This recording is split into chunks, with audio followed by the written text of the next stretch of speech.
I give out all the secrets, all there is to know about how a house functions, and also important brands and stuff that you might not be aware of. I give all of it out, so stay tuned. How a house functions in Ghana is totally different from what most people are used to in the West. And also remember, it doesn't get cold in Ghana, so there is no heating system in the houses. So in this video, I'm going to break down how houses function in Ghana, what's in a house, what you could expect, and all of that. So most gates are actually remote gates now in Ghana. It could be manual, but most people are going for the remote gate because it's safer when you're coming back. You don't have to get out of your car to open it or honk and wait, because in the past, if somebody wants to do something to you, they will monitor you, and when you get down to open your gate, that's when they make their move. So having this eliminates all of that. Electric fence, that's where the arrow is pointing to, is on top of most walls in Ghana, almost all walls in Ghana really, unless the house is really old, and this will shock you to death. So once you have this, you are safe basically. And it is controlled by this system inside the house to turn it on, off, sound alarm, and all that stuff. It is connected to an alarm system that's really loud as well. So in the past, for houses that's really old, you see what's on top of this wall was really ugly, but it was sharp and was supposed to discourage people from trying to climb the wall, but people still did. They got smart and they put foams on top of it, and that's how this electric stuff was invented. Ghana water. So if you happen to be in an area where there is Ghana water, most places do have it, unless it's a new developing area, then you might not have this.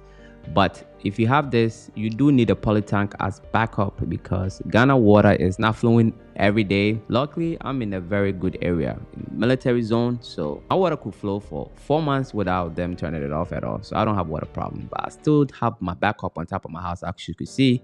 So when it happens, I'm ready to go. And if you happen to be in a remote area, then you have to be self-sufficient, which means you need a borehole. And the borehole system basically is going to dig the ground.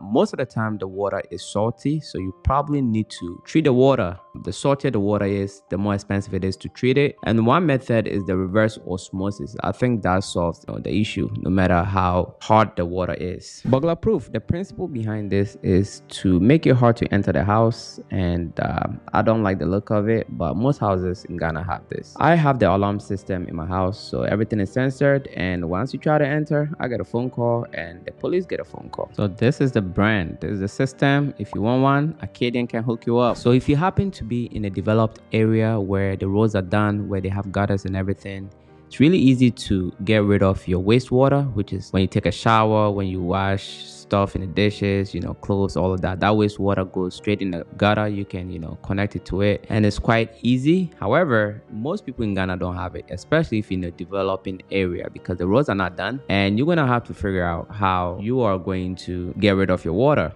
That brings us to the suckaway. Suckaway is when they dig the ground to host the wastewater. Ideally, suckaway is supposed to suck away the water. So in a perfect environment, it is the best thing to do. However, most places are very hard on the ground, so it cannot suck in the water, or it's too watery, right? Like the ground is too watery, like there's water coming up and there you have a problem. So my area, the ground was too hard, so we went with a different method. My suckaway is very small and the water comes out every day. It's treated. There is no smell in the water at all. It comes out and water the grass and the plants. So my grass is always green no matter how dry the weather is. I always have water coming from the ground, watering. One of them just got exposed, as you guys could see in the video. So thankful that happened, because I couldn't show, but now it's showing. So you don't see the water, but it's underneath. Like the whole place gets wet at least once or twice a day. So that's amazing. That's something we could do for you. Acadian. Manhole. The manhole is a septic tank, and this is kind of old school. So it could be full, but it takes a long time, and then the truck has to come and suck it out. That could be nasty, which is why I prefer the new method, the biodigester septic tank. The biodigester septic tank has a whole bunch of mechanism going on, whole bunch of enzymes that eats up the toilet, keeps it clean, and there is literally nothing in there, but you do have to service it from time to time just to keep it running efficiently. But it is clean and simple. You don't have to dig all the way down. I prefer the biodigester septic tank over the old manhole. Camera. It is important to have your surveillance on point. The camera is always connected to a monitor, so we have that inside. Cylinder. So if you live in Ghana, you probably are using a cylinder. We put gas inside, and this could last for a pretty long time, about 4 months, 5 months sometimes. So it's not really a burden. That is what we use for cooking in Ghana. Electricity. So what's happening in Ghana is nothing different from the West, except the power voltage that is in Ghana on the average is 220, unless you purposefully wire your house to 110 voltage. All the wires are connected to this distribution board, and the distribution board is to protect your equipment.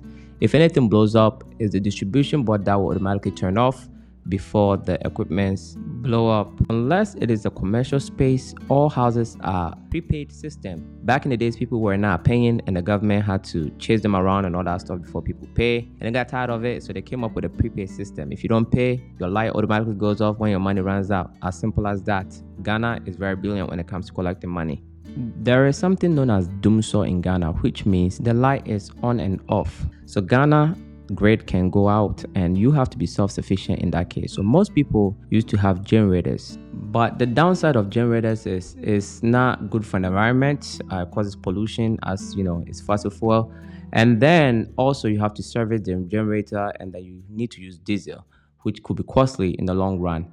Which is why solar is your best option in Ghana, because you do not have to wait for the doomsaw, which is the light on and off. You could use the solar even when there is electricity, and that could save you a lot of money. If you choose to do the same with a generator, you're going to end up spending a lot of money. So it's really for a backup, whereas the solar is for a backup and also cost efficient. I only pay $35 a month on my electricity on such a big house. I strongly recommend it, and it's good for the environment. If you want one installed, look no further but Acadian Limited. Dryline. So some people only have the washing machine in Ghana, and you know the sun is beaming every day, so they just have the dryline outside where they hang their clothes up, and it dries within the same day. So fire extinguisher, it is not mandatory for you to have one at your residence, but it is mandatory for commercial spaces. It's best to do your AC wiring during construction. Most houses in Ghana are using the mini split AC, which tend to be a little bulky. You could see it around, but it's more cost efficient, and we are in Africa after all.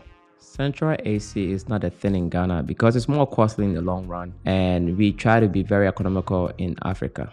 Mini split is only visible on the wall, but then you can also consider a ceiling cassette. It's less visible than the mini split.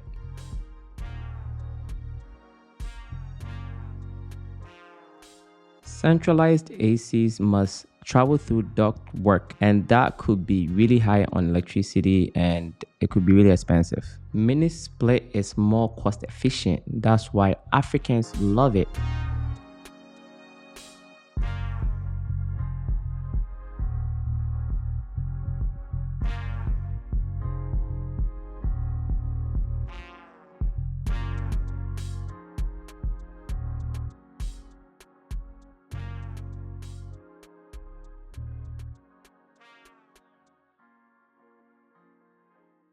I live with birds. So all around the house, birds will come and visit you and kind of like ask if they could live with you. And sometimes you just have to let them be. Though my dogs killed some of them from time to time, I never touched these birds. I love them around. Love nature. You know what to do. If you're not subscribed to the channel already, kindly do so. Like this video as it helps the algorithm. Comment. Let me know what you think. And until next time, my friends, be legendary. Peace.